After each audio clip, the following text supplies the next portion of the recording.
never a dull moment. It seems like there's always something going on that's catching attention. And as we have gone through the day, of course, the thing that I think is on everybody's mind right now is this attack that the U.S. in conjunction with Israel launched on Iran.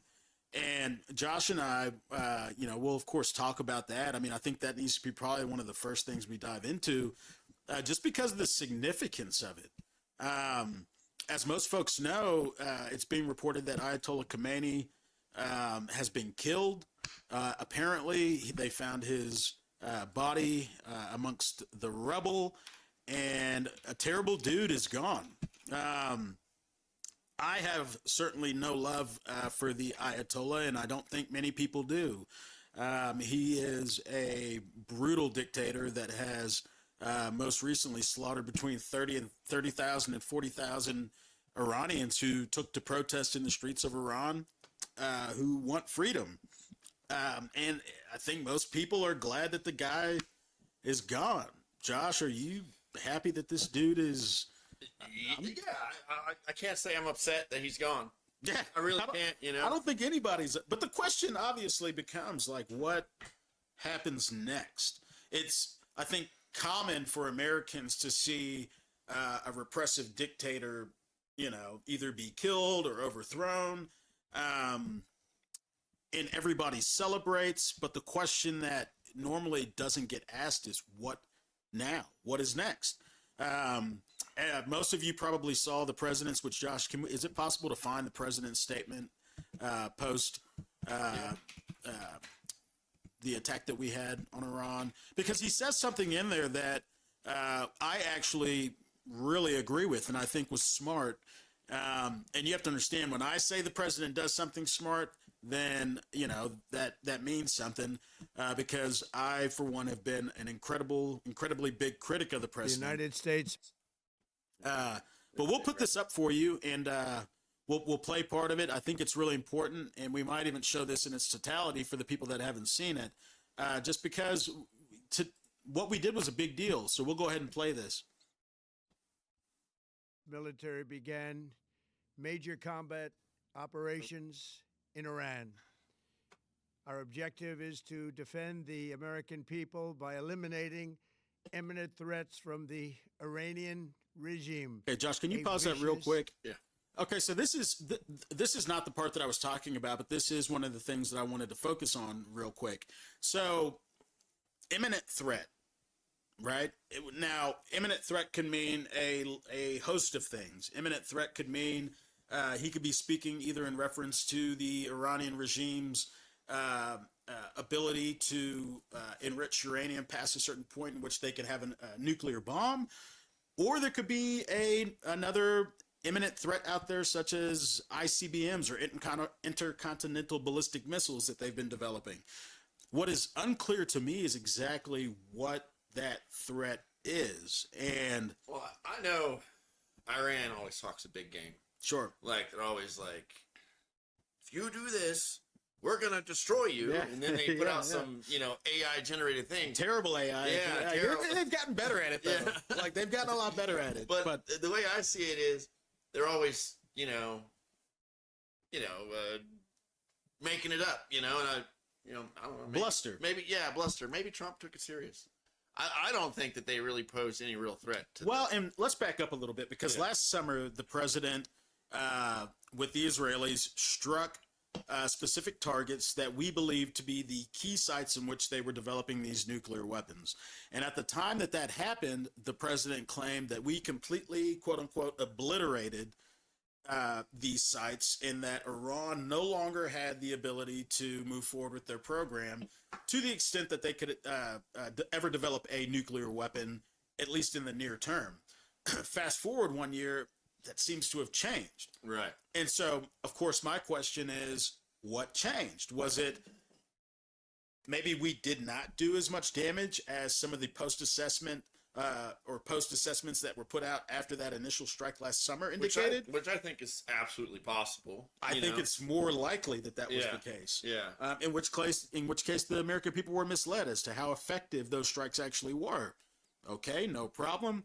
But now, if we're going to claim once again that they are on the brink of having a nuclear weapon. I think it's important that we just have transparency. Yeah. Given the gravity of the situation here. So we'll go ahead and continue to play this. There is a specific part that I want to focus on, but let's keep playing it for now. Group of very hard, terrible people. Its menacing activities directly endanger the United States, our troops, our bases overseas, and our allies throughout the world. For 47 years, the Iranian regime has chanted death to America and waged an unending campaign of bloodshed and mass murder, targeting the United States, our troops, and the innocent people in many, many countries. I'm going to ask you a question. Sure.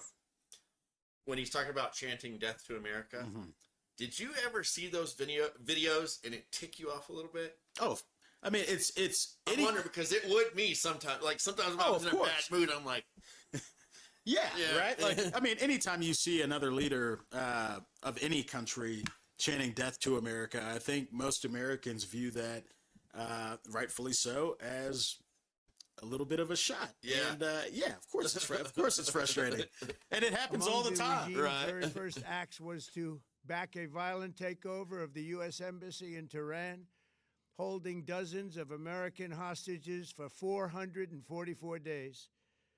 In 1983, Iran's proxies carried out the Marine barracks bombing in Beirut that killed 241 American military personnel.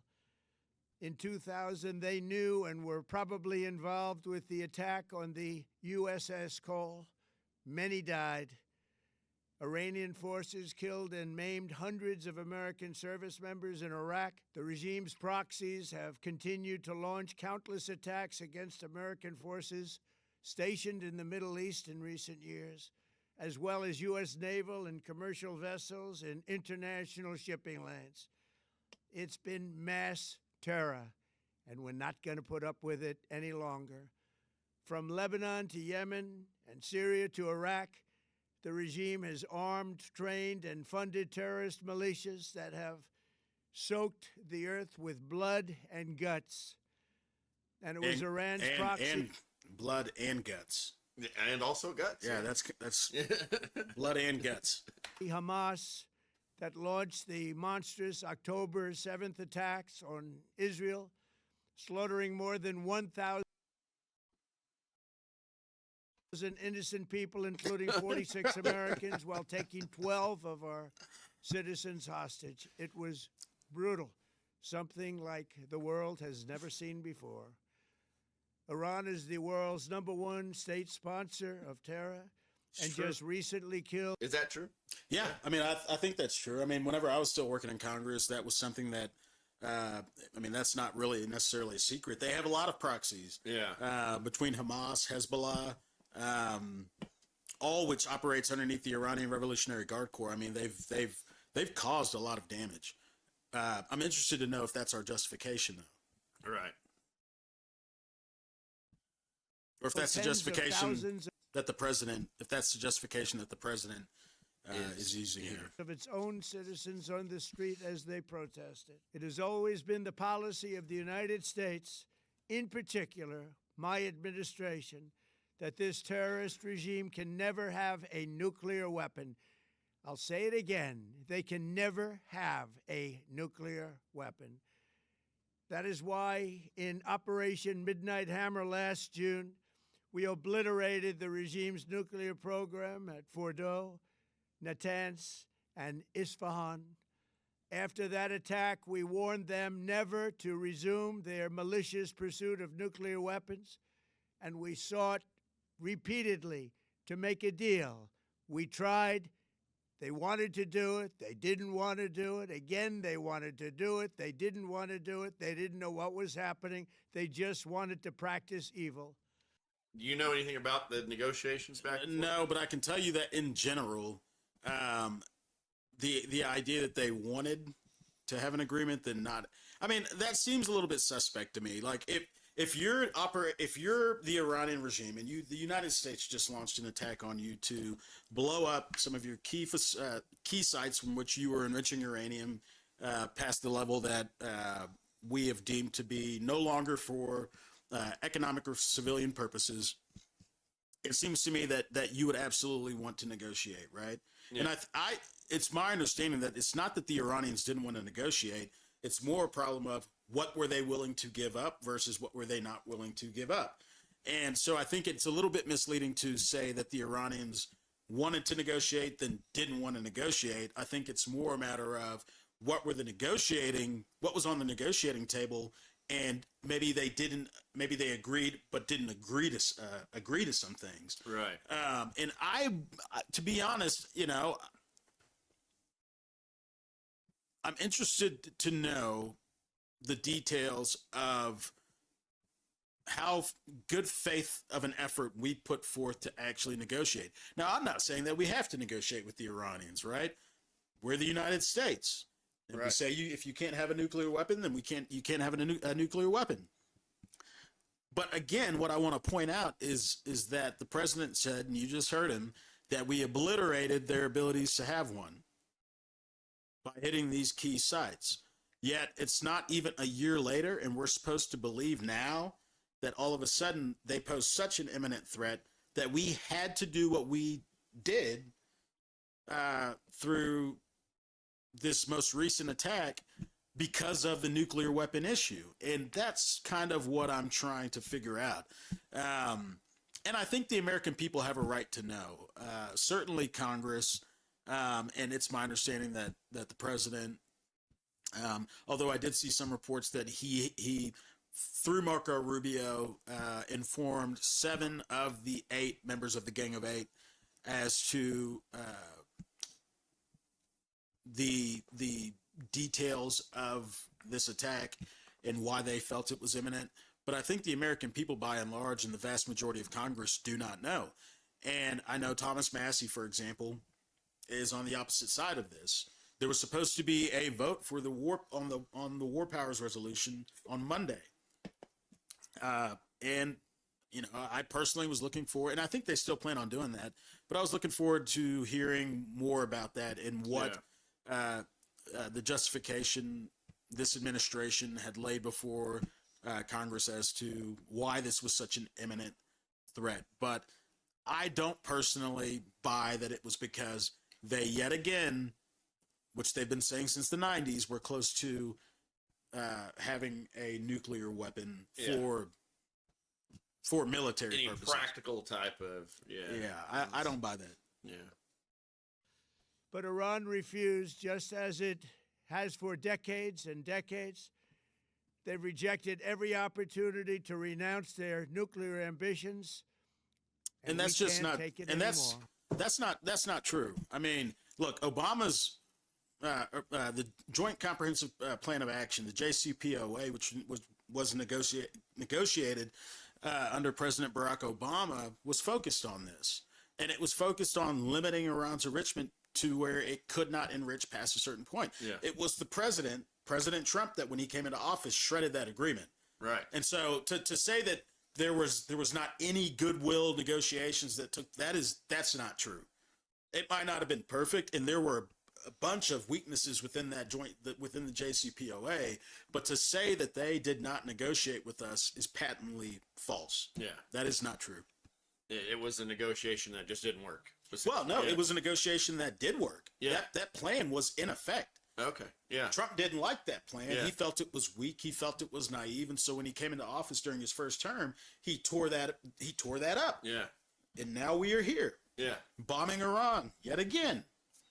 So, we could probably argue back and forth over to as far as like the teeth that this agreement had. It was limited and there were issues with it, but instead of building upon those already negotiated points that the Iranian regime negotiated with the president at that time, President Barack Obama, he decided to rip that agreement up. And that is just a fact. And so to say that they did not ever negotiate with us that's patently false. Yeah. Yeah.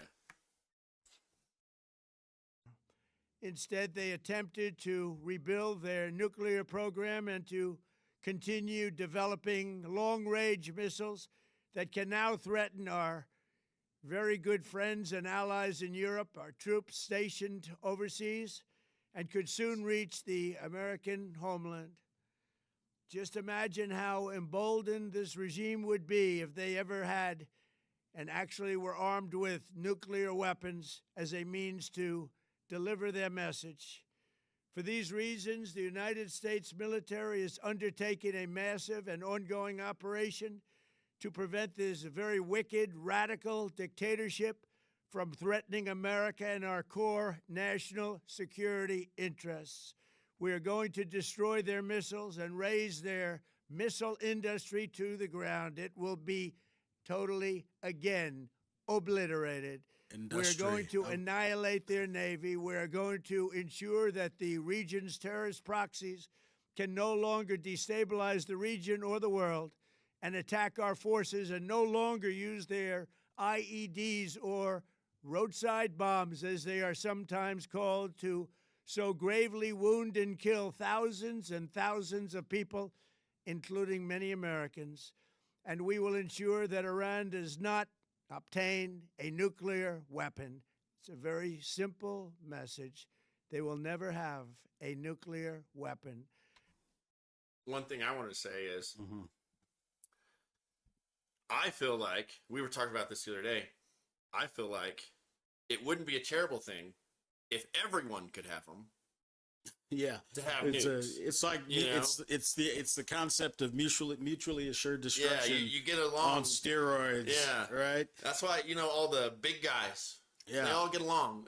Well, and this is the thing that always gets me, right? Because I remember during, but I mean anybody can go and read about this during the Kennedy administration, when we didn't want even Israel to have nuclear weapons, and then we noticed there was this a nuclear test that took place off the coast of South Africa, and it was pretty well known that at that time that it was the Israelis that did that. And when Kennedy went and towards some of their facilities where they were conducting, or some of their nuclear facilities, of course, at that time, they said that they didn't have nuclear weapons. They weren't working towards nuclear weapons. And they literally hid their entire nuclear weapons program from the United States. Oh, wow. And, I mean, matter of fact, you could probably Google this right now, Josh, for anybody that thinks I'm, just making this up. That was a real thing. The Israelis hid their nuclear program from us, and it was not a nuclear program that they were working towards for necessarily peaceful purposes. And so this is one of those things that we just have to take into account whenever we're looking back on history. I mean, history is not something that is black and white as we'd like to make it believe, but it's complicated and it's messy, and something that generally took place maybe 50 years ago could come back to bite us in the butt today. And so that's one of the things that I think is fascinating about this whole, and Josh, is it possible to just throw that up on the screen? Yeah. I mean, this happened. This is not something that I'm making up. And, many argue that this is what triggered Iran's desire to have nuclear weapons in the first place. And so, for me, they referred to it as a textile factory. Yeah, there you go. Yeah. And so, look, for me, all I'm simply saying is, there are so this was a real thing. And so I just want people to understand this as we look forward in talking about, in the context of Iran and their nuclear ambitions. This started long ago, and I just think we have to take that into consideration. But anybody who wants to know more about that history can go and read up on it for itself. But I mean, Josh, did you know about this? I somewhere in my brain had seen those stories and stuff, I guess back then, but I didn't know it was Israel. I knew somebody had hid nuclear weapons from us. Yeah. And so, just take that into consideration, folks. I guess neither here nor there. Did we want to keep playing the, yeah, sure. I'm down with it. Because there is something the president says that I actually agree with. This regime will soon learn that no one should challenge the strength and might of the United States Armed Forces.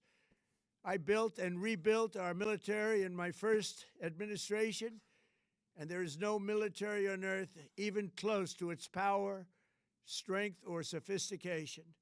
My administration has taken every possible step to minimize the risk to U.S. personnel in the region. Even so, and I do not make this statement lightly, the Iranian regime seeks to kill. The lives of courageous American heroes may be lost, and we may have casualties. That often happens in war. I saw a funny, not making light of the fact that any U.S. service members could be harmed by, what we're seeing here. But I saw this funny meme of from Shrek where Lord Farquaad is he's when he's saying he's looking for the champion to go and save Princess Fiona. Yeah. And he's like, but that's somebody, people may die, but that is a sacrifice I'm willing to make. I hope all of our service members in the region are safe as possible, and agreed. Definitely not harmed. Not making light of that.